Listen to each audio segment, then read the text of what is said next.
আইপিএলে ফিরে আবারও বাজিমাত করলেন মুস্তাফিজুর রহমান। আইপিএলে এখন পর্যন্ত স্পটলাইটে আছেন এই পেসার। আইপিএল এর নিলামে যত বেশি দামি উঠুক না কেন, মুস্তাফিজ গ্রিনদের কেউ 18 কোটি রুপির বেশি পাবেন না।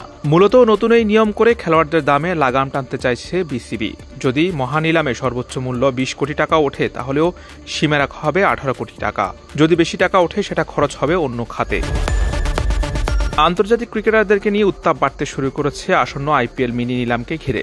আগামী 16 ডিসেম্বর সংযুক্ত আরব আমিরাতে বসবে এবারে খেলোয়াড় বিক্রির রঙিন আসর। মোট 77টি স্লট খালি রয়েছে দলগুলোর কাছে। এর মধ্যে বিদেশিদের জন্য জায়গা মাত্র 31টি।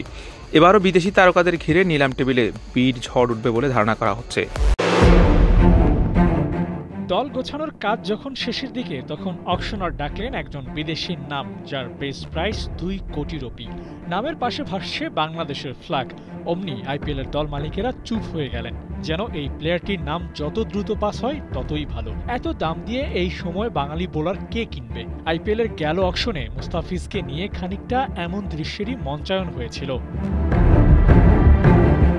এবারও মুস্তাফিজ আইপিএল নিলামে নাম লিখিয়েছেন, দামটাও ঠিক আগের মতো 2 কোটি রুপি। তাই প্রশ্নটা আসছে, এবারও কি ফিজ আনসোল্ড থাকবেন?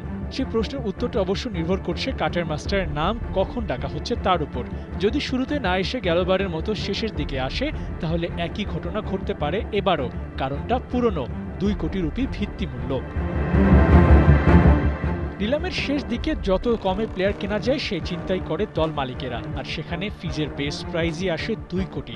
আর এটাই ওর জন্য ডিসঅ্যাডভান্টেজ হয়ে দাঁড়ায়। তাই দলগুলো ফিজকে বাধ্য হয়েই ইগনোর করে, আর তাতে 2 কোটি রুপির বেস প্রাইসটাই আইপিএল খেলার পথে ফিজের জন্য বড় বাধা হয়ে দাঁড়ায়। অবশ্য বেস প্রাইস নির্ধারণের সুযোগ প্লেয়ারদের হাতেই থাকে। নিলামে অংশগ্রহণের সময় তারা নিজেদের চাহিদা অনুযায়ী র্যাঙ্ক ঠিক করে নিতে পারে। মুস্তাফিজের জন্য তাই অঙ্কটা কমানোর সুযোগ অবশ্যই আছে। বিগ বাজেটের দিকে না তাকিয়ে চাইলে তুলনামূলক কম প্রাইস র্যাঙ্ক ফিক্সড করতে পারেন দল পাওয়ার জন্য। অবশ্য এই দিকে কিছুটা সেফ আছেন সাকিব আল হাসান। তার ভিত্তি মূল্য 1 কোটি, ফিজের অর্ধেক। বয়স বাড়ছে, আন্তর্জাতিক ক্রিকেটটাও আর খেলছেন না। এই অলরাউন্ডারের জন্য তাই দল পাওয়া বেশ কঠিন। তবুও শেষ চেষ্টা করছেন সাকিব। আইপিএল ফ্র্যাঞ্চাইজিগুলোর তত্ত্বাবধানে থাকা দলগুলোর হয়ে বিদেশের লিগগুলো খেলে বেড়াচ্ছেন নিয়মিত। সম্প্রতি আইএল টি20 লিগে এমআই এমিরেটসের হয়ে খেলছেন সাকিব। আইপিএলে দল পেলে সেখানেও খেলতে পারবেন পুরো সিজনের জন্য। 16 ডিসেম্বর আবুধাবিতে অনুষ্ঠিত হবে 2026 আইপিএল মিনি নিলাম। 2 টাইগার নাম লেখালেও শেষ পর্যন্ত তাদের দল পাওয়া হবে কিনা সেটাই দেখার বিষয়।